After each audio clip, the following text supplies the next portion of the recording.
नमस्कार एवरीवन। इस वीडियो में आज हम जानने आए हैं कि वेदर चेंज में सोरासिस पेशेंट को कैसे डील करना है और कैसी चीज़ें फॉलो करनी है और कैसी नहीं करनी है जिनसे उनका सोरासिस एग्रावेट ना हो, ट्रिगर ना हो।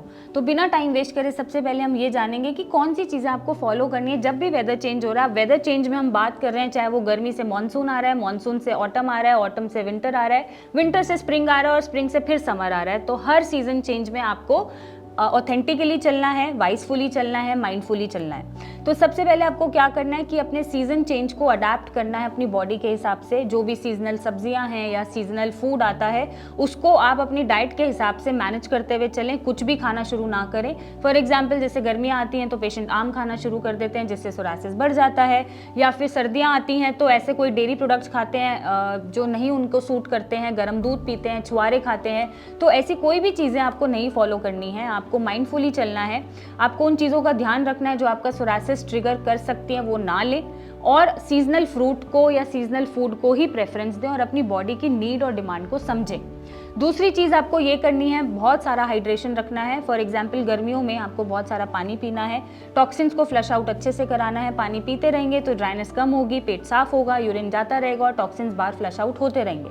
नेक्स्ट आपको ध्यान रखना है कि हाइड्रेटेड रहना है, ऊपर से भी मॉइस्चराइज रहना है। ऊपर से भी आपको बार बार मॉइस्चराइजेशन की ज़रूरत पड़ती है, चाहे कोई भी सीज़न हो, स्पेशली विंटर्स में या गर्मियों में भी सीज़न ड्राई होता है और ह्यूमिडिटी से आपको बहुत सारे स्किन कॉम्प्लिकेशंस हो जाते हैं। तो ऐसे में आपको मॉइस्चराइज करते रहना है और हर्बल लोशंस को प्रेफरेंस देनी है, कोई भी स्टेरॉइडल बेस्ड क्रीम्स को आप प्रेफरेंस नहीं देंगे। नेक्स्ट आपको ध्यान रखना है अपने पित्त को बैलेंस करते हुए चलना है। अब फॉर एग्जाम्पल आपका जब भी वात पित्त डिस्टर्ब होगा, सोरासिस ट्रिगर होगा, तो आपको जो डाइट करनी है वो आपको वात पित्त को बैलेंस करते हुए चलनी है।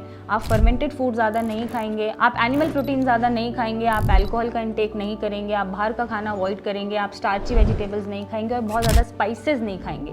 तो अगर ये डाइट फॉलो होती रहेगी, आपके दोष बैलेंस रहेंगे, तो आपका सोरासिस ट्रिगर नहीं होगा। नेक्स्ट आपको ये ध्यान रखना है कि आपको जेंटल डिटॉक्स करते रहना है। फॉर एग्जाम्पल अगर कॉन्स्टिपेशन हो रहा है तो आप कोई भी त्रिफला चूर्ण का इंटेक कर सकते हैं, गूगल ले सकते हैं जिससे आपका पेट साफ होता रहे। कॉन्स्टिपेशन में आपको नहीं जाना है, पेट साफ होना ज़रूरी है। या फिर आप कोई भी पंचकर्मा थेरेपीज़ को ऑप्ट कर सकते हैं, शॉर्टर थेरेपीज़ को, जहाँ पर आपको मसाजेस दी जाती हैं, स्टीम दी जाती हैं, या आपका तेल से शोधन करा जाता है जिसमें आपका सोरासिस ट्रिगर नहीं होता और स्किन अच्छी हो जाती है।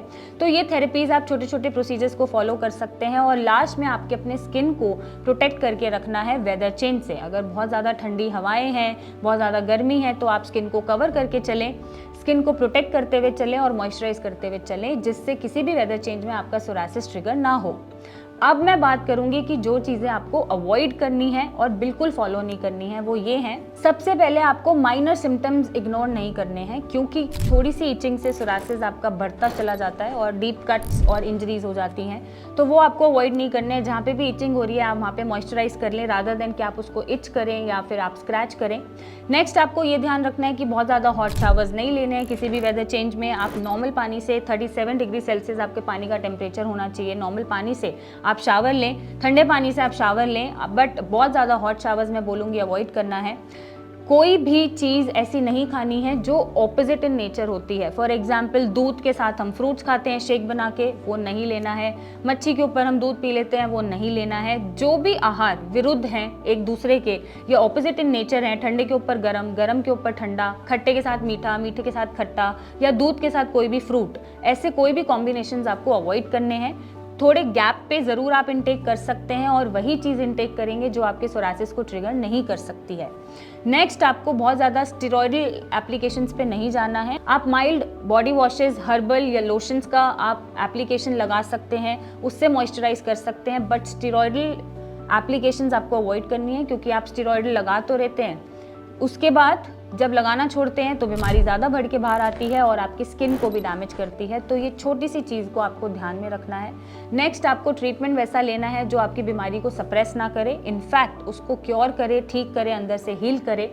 और स्ट्रेस नहीं लेना है किसी भी सीज़न में, और अपने सोरासिस को भूल जाना है अगर वो ठीक हो चुका है। क्योंकि आप बार बार अगर अपने बैक ऑफ द माइंड में ये ध्यान रखते हैं कि हाँ सोरासिस अब आ ना जाए, अब मौसम बदल रहा है, फिर सोरासिस आ जाएगा, फिर मुझे सफ़र करना पड़ेगा, तो इससे भी सोरासिस रिलैप्स होता है। आपको कामनेस रखनी है, आपको बिल्कुल स्ट्रेस नहीं लेना है और कुछ फिजिकल एक्टिविटी आप ज़रूर करते रहें ताकि आपके हैप्पी हार्मोन्स निकलते रहें, स्ट्रेस आपका बहुत ज़्यादा ना बने और आपका सोरासिस ट्रिगर ना हो।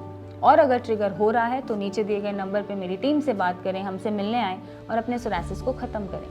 Thank you and take care.